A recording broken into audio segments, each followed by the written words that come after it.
Good morning! Coffee tayo. Sunrise dito sa Batangas.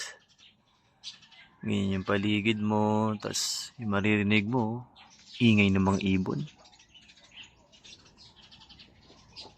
Diba? Sobrang tahimik. Payapa.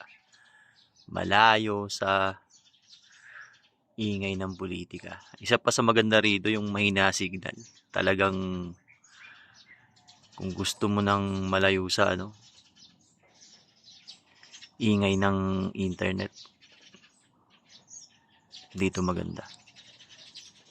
Sunrise, coffee, ganyang paligid, ganyang klaseng ingay. Sulit ng mahabang biyahe.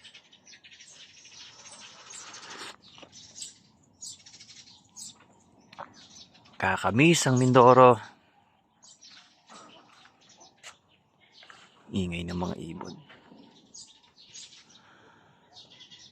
Ingay.